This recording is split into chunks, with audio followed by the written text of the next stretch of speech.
Zuma says MKP has evidence the size of an elephant to back its IEC vote rigging claims. The Electoral Court case of rigging the elections against the Electoral Commission of South Africa IEC will be reopened. uMkhonto weSizwe MK party leader Jacob Zuma has warned, saying they have huge evidence to justify their rigging claims. Last week, MKP withdrew its case against the IEC after lodging its urgent application to set aside the 2024 general election outcome and also declare the results invalid. It had accused the IEC of rigging the elections, but the former statesman said over the weekend in KwaZulu-Natal, KZN, that the party has found evidence the size of an elephant to back its case. He said the only reason to withdraw the case was that the party discovered huge evidence and it required time to their lawyers to document it. One of the things that made us withdraw the case is that the evidence we have discovered amounts to the size of an elephant. It's huge.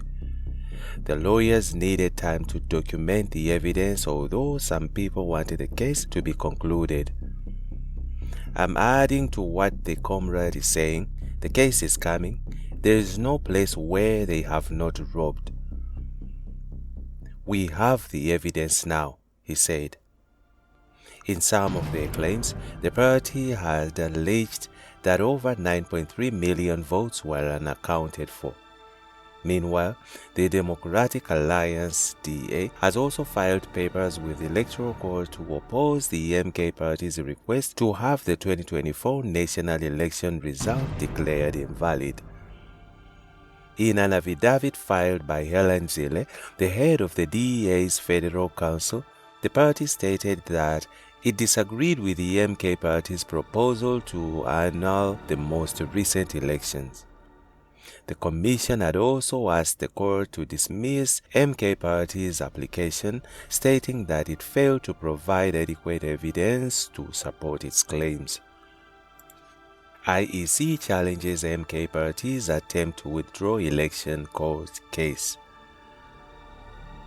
The Electoral Commission of South Africa IEC has taken the decision stance by requesting that the Electoral Court to reject the uMkhonto weSizwe party's MKP's request to withdraw their court case aimed at overturning the election's results. This move comes in response to the MKP's serious allegations on the credibility of the May 29th elections. According to the IEC's Chief Electoral Officer, S.Y. Mamabolo, the MK party's assertion that 9.3 million votes were missing was patently false. After accusing the IEC of deliberate vote rigging, the MK party on Wednesday gave notice to court that it was withdrawing its case and that it would no longer be challenged the results of the elections. However, on Friday, the IEC wrote to court saying the notice of withdrawal was irregular and asked the court to set down the matter for hearing and argument so that the MKP's allegations of vote rigging can be publicly ventilated and tested. Attorney for the IEC, Moeti Kanyane, said it is an absolute imperative that the matter is ventilated publicly and the final decision be made by the Electoral Court, at the very least to confirm whether the allegations against the Electoral Commission were made vexatiously and without just cause. Furthermore, according to the IEC, MKP's notice of withdrawal did not contain a bid for fees, in contrast for what Rule 41 anticipates. Punitive costs are necessary, it argues, to completely prevent MKP from abusing the legal system. The withdrawal is no indication that we do not have a compelling case for the orders we seek, attorney for the MK party, Barnabas Tulu, said in the letter. In a statement released by the media, the MKP said it was resolute and would be filing papers as per the swearing affidavit, which is said brought further evidence that strengthens their case against the IEC. NFP battles could wreck KZN GPU. There are looming fears that instability in the National Freedom Party might destabilize political relations in KwaZulu-Natal. So far, a potentially explosive situation has been averted in the province, even though the uMkhonto weSizwe party, which recorded a landslide victory in KZN, and the EFF are not part of the provincial cabinet. But a senior former NFP leader who resigned from the party's structures recently has warned that its internal squabbles might have a ripple effect on the government of provincial unity. Asking to remain anonymous for safety reasons, he described the party as being on its deathbed, saying that its leaders were responsible for totally collapsing it. Its differences are too deep and very ugly. 5 years is too long for the NFP to continue surviving, and I don't see it getting support in 2026, he said. He referred to litigious senior members of the party who would challenge each other in court, even for minor differences which could be resolved through dialogue. According to the former NFP leader, even a judge at the Pietermaritzburg High Court had expressed his dismay at the slew of cases that had come before him and had previously said that he was tired of dealing with NFP legal disputes. He said currently there were 7 court cases that he would remember and which party leaders had lodged against one another. There are people who are owed money by the NFP who have also taken the matter to court. The NFP has debts which it would never settle and the NFP is insolvent, he said. Amongst the debts was a loan of 25 million rand which the party took from Ezulweni Investment in 2014 and which has still not been settled. The company has appealed to the Gauteng High Court, Johannesburg, to place the NFP under provisional liquidation and that the cost be borne by the respondent. It was also reported that last year that the party was struggling to pay 4.5 million rand owed to a Pretoria businessman. The NFP does not have a future as Ivan Rowan Bernes and Teddy Twala, the Secretary General, are right now busy fighting publicly, said the former leader.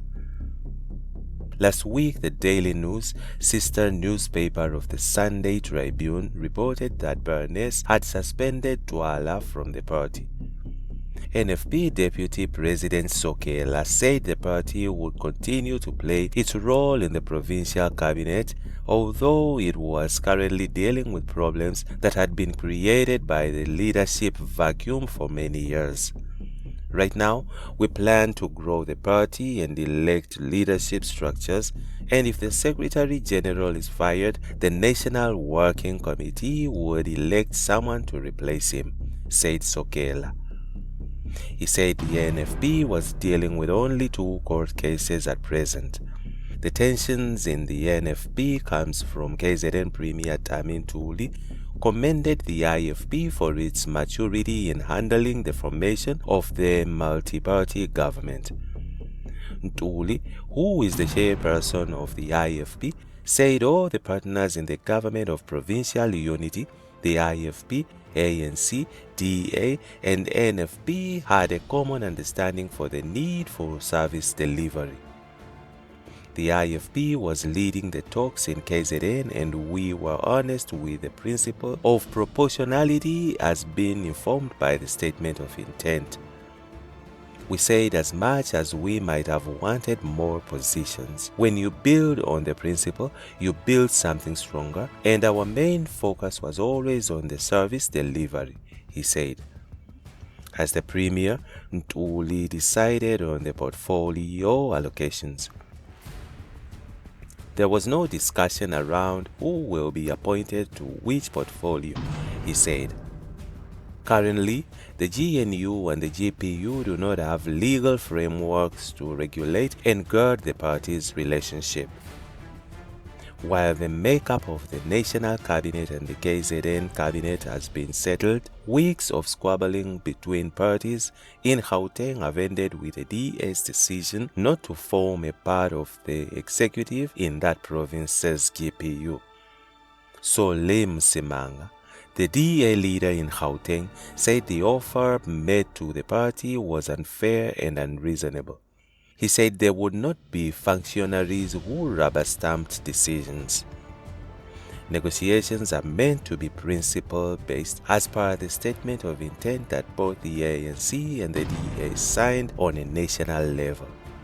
The ANC's Gauteng leadership and negotiations team do not view this critically important document in the same light. If both parties were negotiating in good faith, the situation might have been different now. That was not the case, and the DA cannot be part of a government that does not value fairness, proportionality, and principles in the same way as we do. However, Msimanga told the Sunday Tribune that the relationships between the ANC and the DA in KZN and in the national government were safe and would not be affected by the squabbles in Gauteng.